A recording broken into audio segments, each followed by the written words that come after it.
This controller has a remarkably novel concept, the ability to hot swap different modules from your D-pads to your joysticks to configure it in the way you want to play and, more importantly, for the games you want to play too. So in this video we're going to take a look at it and see if it's worth its £150 price tag. But first, a message from this video's sponsor, ASRock. Their brand new Z490 Phantom gaming boards, like this, the Velocita, support Intel's 10th generation and future Intel Core processors.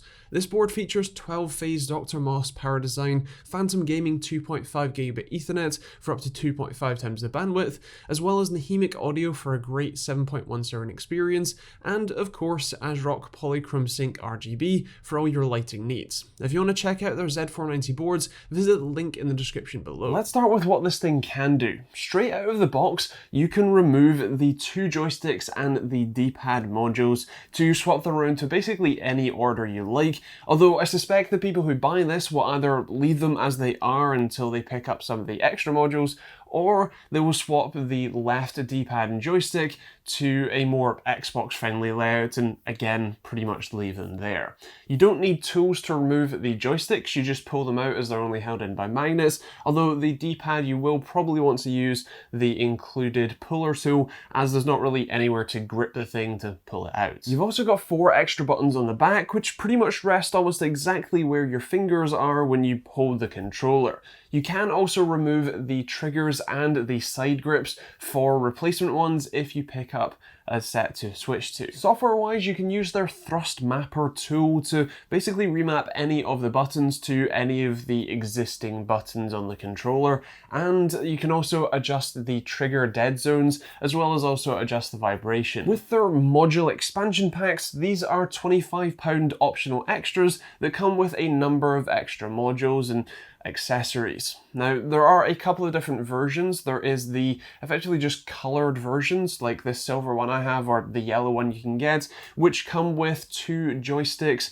and those joysticks can actually remove their thumbstick heads and come with a spare set of convex domed heads in the box as well. Also some elongated triggers, a colored D-pad, and some smooth side grips, although they do also have a fighting games pack, which is just a flat D-pad and a couple of extra buttons you can remap, and they do say they're planning on bringing out more module expansion packs later on this year. So that's what it can do, but what about what it can't? Honestly, there's quite a lot. As a PC gamer, apparently thanks to a Steam update, you can't use this with Steam Big Picture mode without it bugging out, and you will have to be very careful to not touch anything on the controller when you first plug it in, as any level of input on the controller will make your PC almost fully unusable. It pinned my cursor to the top of the screen, it minimized, or it maxed out and muted my volume, it opened the start menu and a whole load of other stuff. So you will have to be careful when you can get into the settings and set it to be a native PS4 controller. Otherwise, sticking with software, you can't remap any of the buttons to any non-PS4 original buttons, so no macros and no way to map extra functionality to those back buttons, for example, and stuff like racing games for DRS and KERS. It's also wired only with a deeply recessed micro B port buried in the top of the thing. They say they went with micro B because it was more abundant and you probably already have a cable, so if you lose the one that comes in the box, you can just use your own, right? Well, that would be great, except they buried the connector so far down into the controller so that they could put their secure fit sort of semi-locking connector in that you're never going to fit another micro B cable actually into the hole. I mean, their one barely goes in on its own and it's designed to fit in there, so I can't imagine trying to shove a non-standard size for that hole into the connector. I really wish they'd have gone with Type-C here, and honestly, that seems more like just lazy designing and the fact that micro B is probably cheaper to implement. And that's not to mention the lack of wireless in a £150 controller that's as physically big as it is. It's honestly not that comfortable, mostly thanks to the modules taking up way more space than they reasonably should, and honestly build quality doesn't feel great either. Most of the plastics feel pretty cheap, and especially the side grips that come included in the £25 optional extra pack.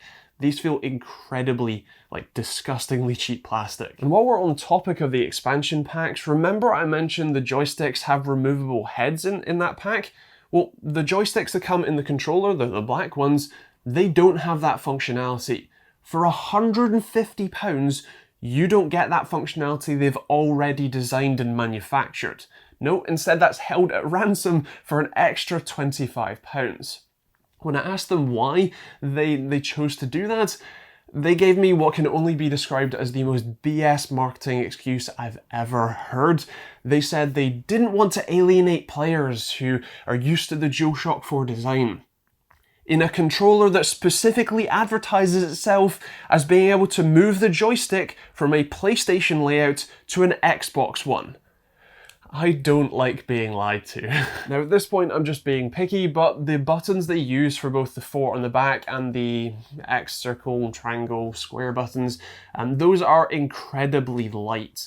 Now I asked them if this was a specific competition controller and they said it's not, which means that while the buttons are incredibly tactile, which is good, they're so light that you regularly press them by accident while playing. I'm sure that a prolonged gaming experience with them would mean you probably get used to being very light with your fingers, but from someone who just wants to pick up a controller and play games, I don't want to have to be so painstakingly careful to not press all of the buttons on the controller by accident every time I play. But all in all, it's just a shame. The concept seemed really interesting. I mean, it's why I agreed to review it, and I asked you guys on Twitter and you said the same thing. Being able to have, say, an Xbox-style layout controller on PS4 isn't a novel concept. Also, you know, having a controller that you can swap out parts for to play specific games a little bit better, again, sounds really cool. But unfortunately, it seems, at least to me anyway, like this has morphed into what can only be described as a blatant cash grab and a way to extort. Probably their expectation is if you buy one of these, you're walking away with, what, £200 worth of accessory packs and controller and the case for it. And so I can't, well, recommend it. Honestly, I don't really see a use case of getting one of these over, say, customizing a SCUF gaming controller to your exact specifications, or just going with something like a Xbox Elite Series 2 controller, especially if you're on PC, because then at least any of those options would work with Steam Big Picture mode. But hey, maybe I'm wrong, maybe you have one of these and you absolutely love it, or you love the design or whatever else. If so, I would definitely love to hear from you in the comments below, but also if you don't love it, you know, would you pick up something else? And especially if you don't like the idea or like the price, what would they have to change about it to make it something you would be willing to buy yourself? Do let me know in those comments below. Now, I'm still going to leave a link to it in the description down below, especially if you're watching this in the sort of middle to distant future, then pricing may be a lot better on this than it is currently, so feel free to check that out. It's an Amazon affiliate link that will take you to your local Amazon store where you can see pricing whenever you watch this. You can also check out the subscribe button for more videos like this one every Monday, Wednesday and Friday, and there's also a load of links in the description down below that you can check out too to support the channel. There's stuff like Overclockers UK affiliate links if you're buying from there, merch or hoodies or t-shirts like this one. I'm really happy with how the GPU-T designed. It's a sort of RTX 2060 I designed in Blender kind of thing, and a load of other stuff too. You can also check out some more videos over there, and that is pretty much it. Like I said, if you've got any questions, leave those in the comments down below, but otherwise we'll see you all in the next video.